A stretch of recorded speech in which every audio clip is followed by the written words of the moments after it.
Good morning student. कल हम सभी ने पिछली क्लास में पढ़ा वैदिक कालीन शिक्षा। वैदिक कालीन शिक्षा के उद्देश्य और विशेषताएं। हमने पढ़ा कि किस प्रकार वैदिक कालीन शिक्षा हमारे देश में व्यापक रूप से फैली हुई थी। अब हमें यह जानना है कि वैदिक कालीन शिक्षा जितना व्यापक रूप से इस देश में संचालित थी तो उसका पतन क्यों हो गया। तो उसके पतन को जानने के लिए हम जानेंगे कि वैदिक कालीन शिक्षा के दोष क्या है। तो पहला है धर्म को अत्यधिक महत्व। वैदिक कालीन शिक्षा में तो सब ठीक था, किंतु उत्तर वैदिक काल में धर्म को अत्यधिक महत्व दिया जाने लगा। धर्म को अत्यधिक महत्व देने पर कर्म कांडों को बढ़ावा हो गया और यह आम जनमानस से दूर हो गई। दूसरा पॉइंट है स्त्री शिक्षा की उपेक्षा। वैदिक काल में स्त्रियों को शिक्षा दी जाती थी, किंतु उत्तर वैदिक काल में धीरे धीरे स्त्रियों की शिक्षा की उपेक्षा की जाने लगी और एक समय ऐसा भी आया कि स्त्रियों को शिक्षा से पूरी तरह से वंचित कर दिया गया। अगला पॉइंट है शिक्षा का माध्यम। वैदिक काल में शिक्षा का माध्यम संस्कृत थी। संस्कृत उस समय विद्वानों की भाषा होती थी। आम जनमानस की भाषा संस्कृत नहीं थी। सभी लोग संस्कृत नहीं जानते थे, इसलिए ज्यादातर लोग शिक्षा से दूर रहे। अगला पॉइंट ब्राह्मण केंद्रित। उत्तर वैदिक काल में शिक्षा पर पूरी तरह ब्राह्मणों का आधिपत्य हो गया और इसकी वजह से कर्मकांडों की वृद्धि हुई और धीरे धीरे यह शिक्षा आम जनमानस से दूर हो गई। अगला पॉइंट है सूत्रों की शिक्षा की उपेक्षा। सूत्रों की शिक्षा की उपेक्षा पर उदाहरण हम लोग दें तो द्रोणाचार्य के पास एकलव्य शिक्षा के लिए गए थे, किंतु एकलव्य के सूत्र होने की वजह से उन्हें द्रोणाचार्य ने शिक्षा देने से मना कर दिया था। इससे यह स्पष्ट होता है कि उत्तर वैदिक काल में सूत्रों की शिक्षा की उपेक्षा की गई। और आखिरी पॉइंट है शिक्षक केंद्रित। वैदिक कालीन शिक्षा में सब कुछ केंद्रित केवल शिक्षक पर होता था। वो कब पढ़ाएंगे, क्या पढ़ाएंगे, किसको पढ़ाएंगे, यह सब पूरी तरह से शिक्षक पर निर्भर था, जिस वजह से यह शिक्षा व्यवहारिक नहीं रही और इन कारणों की वजह से वैदिक कालीन शिक्षा का पतन हो गया। अब हम बात करते हैं बौद्ध कालीन शिक्षा की। वैदिक कालीन शिक्षा के बाद बौद्ध कालीन शिक्षा का उदय हुआ। बौद्ध कालीन शिक्षा का समय है 600 ईसा पूर्व से 1200 ईस्वी तक, अर्थात ईसा मसीह के जन्म के 600 ईसा पूर्व से 1200 ईस्वी तक का समय बौद्ध कालीन शिक्षा का समय है। बौद्ध धर्म के प्रवर्तक महात्मा बुद्ध हैं। बचपन का नाम इनका सिद्धार्थ है। बौद्ध कालीन शिक्षा आम जनमानस की शिक्षा भी कही जाती है। वैदिक कालीन शिक्षा के अंत के बाद बौद्ध कालीन शिक्षा का व्यापक रूप से प्रचार प्रसार हुआ और यह भारत ही नहीं अपितु भारत के बाहर विभिन्न देशों में अपनाई गई। अब हम देखते हैं कि बौद्ध कालीन शिक्षा के उद्देश्य क्या थे। तो पहला है व्यक्तित्व का विकास। बौद्ध कालीन शिक्षा में सबसे पहला उद्देश्य था व्यक्तित्व का विकास और व्यक्तित्व का विकास करने के लिए शिक्षक छात्र को ज्ञानात्मक, भावात्मक, क्रियात्मक सभी रूप से सुदृढ़ बनाता था। दूसरा पॉइंट जीवन के लिए तैयारी। बौद्ध कालीन शिक्षा का उद्देश्य होता था कि छात्र को जीवन के लिए तैयार करना, मतलब कि विद्यालय में मठ में वह जब सीखता है और सीखने के बाद वह जब समाज में जाएगा तो समाज में उसे किस प्रकार से जीवन यापन करना है उसकी तैयारी से शिक्षा के माध्यम से ही करनी होती थी। अगला पॉइंट चरित्र निर्माण। चरित्र निर्माण बौद्ध कालीन शिक्षा का उद्देश्य था कि सामने छात्र संयमित और सदाचारी जीवन व्यतीत करे। अगला पॉइंट है धार्मिक शिक्षा का प्रसार। बौद्ध कालीन शिक्षा का उद्देश्य था बौद्ध शिक्षा का या बौद्ध धर्म का प्रचार प्रसार करना, मतलब जो भी छात्र शिक्षा ग्रहण करते थे वह इस धर्म को आगे बढ़ाते थे। उदाहरण के रूप में अशोक के पुत्र महेंद्र और पुत्री संघमित्रा ने श्रीलंका और विभिन्न देशों यही कारण है कि आज बौद्ध धर्म विभिन्न देशों में अपनाया गया है या विभिन्न देशों में इसे माना जाता है। इसके बाद योग्य नागरिक का निर्माण करना। बौद्ध कालीन शिक्षा का उद्देश्य था योग्य नागरिकों का निर्माण करना, ऐसे नागरिक जो अपने राष्ट्र अपने समाज के उत्थान के लिए सदैव अग्रसर है। अगला पॉइंट है सामाजिक व आर्थिक रूप से योग्य बनाना। बौद्ध कालीन शिक्षा का उद्देश्य था कि वह अपने नागरिकों को सामाजिक और आर्थिक रूप से सक्षम बनाए। और लास्ट पॉइंट है मोक्ष की प्राप्ति। मोक्ष की प्राप्ति अर्थात निर्वाण की प्राप्ति। बौद्ध कालीन शिक्षा का मुख्य उद्देश्य था मोक्ष की प्राप्ति या निर्वाण की प्राप्ति। निर्वाण का मतलब यह है कि जन्म मरण के बंधन से मुक्त होना। तो इस शिक्षा का मुख्य उद्देश्य था मोक्ष प्राप्त करना अर्थात जन्म और मरण से मुक्त होना। अब हम लोग बात करें कि बौद्ध कालीन शिक्षा की विशेषताएं, मतलब क्या क्या विशेषताएं थी बौद्ध कालीन शिक्षा की। तो पहला पॉइंट है प्रौज्या संस्कार। अब प्रौज्या संस्कार में जब बालक, प्रौज्या का मतलब होता है बाहर जाना, अर्थात जब बालक 8 वर्ष का हो जाता था तब प्रौज्या संस्कार संपन्न होता था। प्रौज्या संस्कार में बालक सिर के बाल बनवा लेता था और उसके बाद वह पीले वस्त्र धारण करता था। पीले वस्त्र धारण करने के बाद वह अपने गुरु के सामने नतमस्तक होता था और उसके बाद फिर पलथी मारकर बैठ जाता था और गुरु उसे 3 मंत्रों का उच्चारण करने के लिए कहता था। बुद्धं शरणं गच्छामि, धम्मं शरणं गच्छामि, संघं शरणं गच्छामि। और इन मंत्रों का उच्चारण करने के बाद गुरु उन्हें 10 आदेश देता था जिन्हें 10 सिख पदान कहते हैं। पहला अहिंसा का पालन करना, दूसरा शुद्ध आचरण करना, तीसरा सत्य बोलना, चौथा सत आहार करना।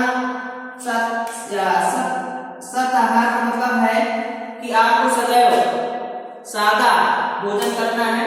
इसके बाद मादक पदार्थों का सेवन न करना, निंदा न करना अर्थात किसी की निंदा नहीं करना है, आपको सरल जीवन व्यतीत करना है। नृत्य और तमाशे से आपको दूर रहना है, उन्हें नहीं देखना है। बिना दिए गए किसी की वस्तु को आपको ग्रहण नहीं करना है। और लास्ट पॉइंट था 10वां पॉइंट, बहुमूल्य वस्तु का दान न लेना, अर्थात सोने चांदी हीरे जवाहरात को आप दान के रूप में स्वीकार नहीं करेंगे। इस प्रकार से छात्र जो सामने होता था उसे ये आदेशों का पालन करना होता था और आदेश का पालन करने के साथ ही उसे मठ में प्रवेश मिल जाता था। दूसरा पॉइंट है छात्रों की दिनचर्या। संघ में प्रवेश मिल जाने के बाद छात्र सामनेर कहलाता था और उसे क्या क्या करना होता था दिन में। तो पहला है भिक्षाटन। प्रतिदिन छात्र को नियमित रूप से भिक्षाटन के लिए जाना होता था और भिक्षाटन के समय उसे बोलना नहीं होता था, मौन रूप से वह भिक्षा ग्रहण करता था। दूसरा पॉइंट है भोजन। तो मुख्यतया भोजन सादा होता था और दिन में उसे 3 बार भोजन करने की अनुमति थी, मतलब 3 बार उसे भोजन मिलता था, जिनमें से शाम का भोजन में कहीं ना कहीं आमंत्रित होकर करते थे।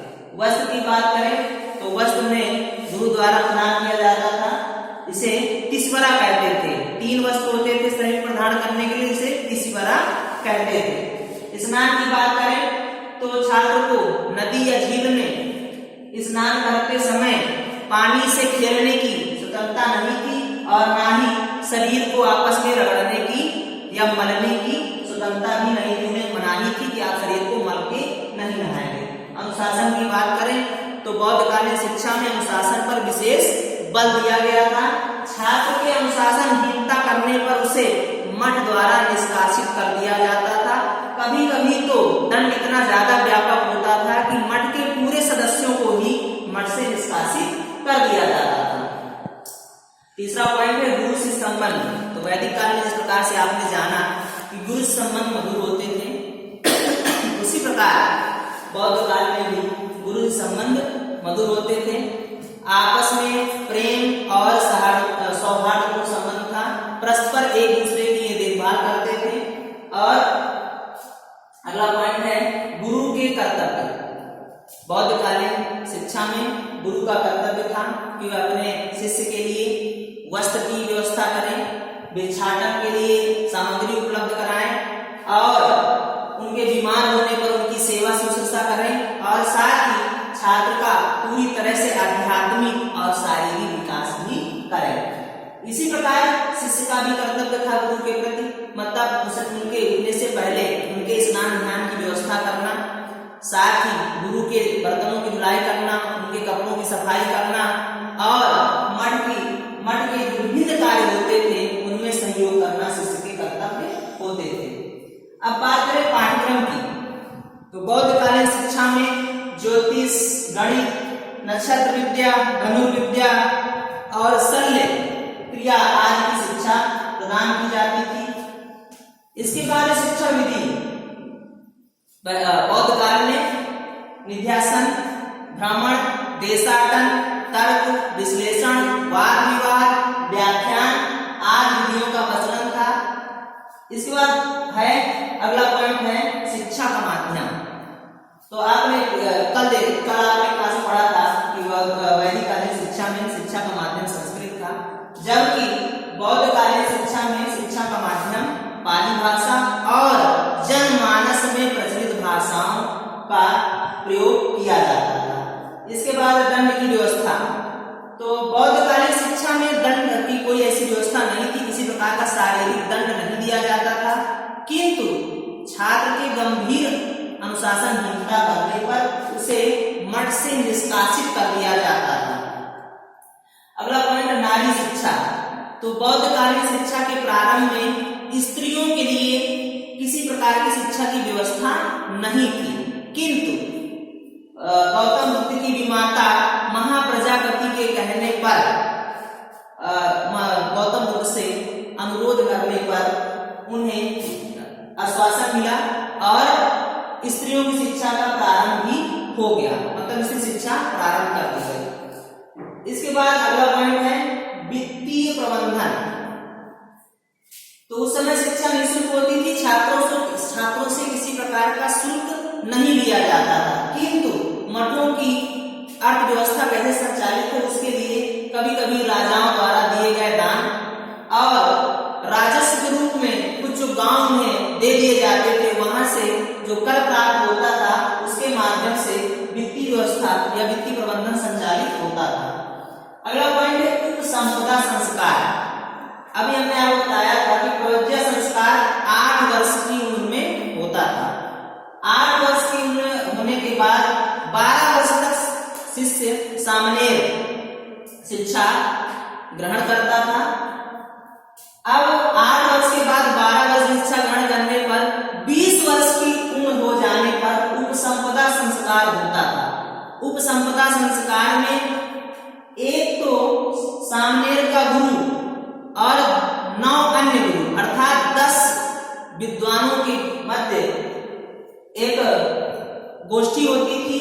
उस गोष्ठी में शिष्य से विभिन्न प्रकार के प्रश्न पूछे जाते थे और यदि छात्र को वहां पर बहुमत मिलता था, अर्थात 10 में से 6 जो विद्वान होते थे, 6 गुरु होते थे, यदि वह कहते थे कि नहीं इसे आगे की शिक्षा प्रदान की जाए तो उस दिन से वह श्रमण कहलाता था और उसे आगे 10 वर्षों की शिक्षा फिर प्रदान की जाती थी। अब इस प्रकार से बौद्ध काल में 30 वर्षों की शिक्षा का प्रावधान था। श्रमण बनने के बाद छात्र आजीवन बौद्ध धर्म का प्रचार प्रसार और शिक्षा देने का कार्य करते थे। इसके बाद है सर्वधारण शिक्षा। वैदिक कालीन शिक्षा का पतन में आपने पढ़ा कि वहां पर शूद्रों की शिक्षा की उपेक्षा की गई थी, इसलिए यहां पर जानना जरूरी है कि सर्वधारण शिक्षा का मतलब क्या है। तब बौद्ध कालीन शिक्षा में किसी भी धर्म या मतलब किसी भी वर्ग को शिक्षा से वंचित नहीं किया गया था, सभी वर्गों को शिक्षा में शामिल किया गया था। यह शिक्षा सर्वसाधारण शिक्षा थी, मतलब सबके लिए थी। और लास्ट पॉइंट है निःशुल्क शिक्षा।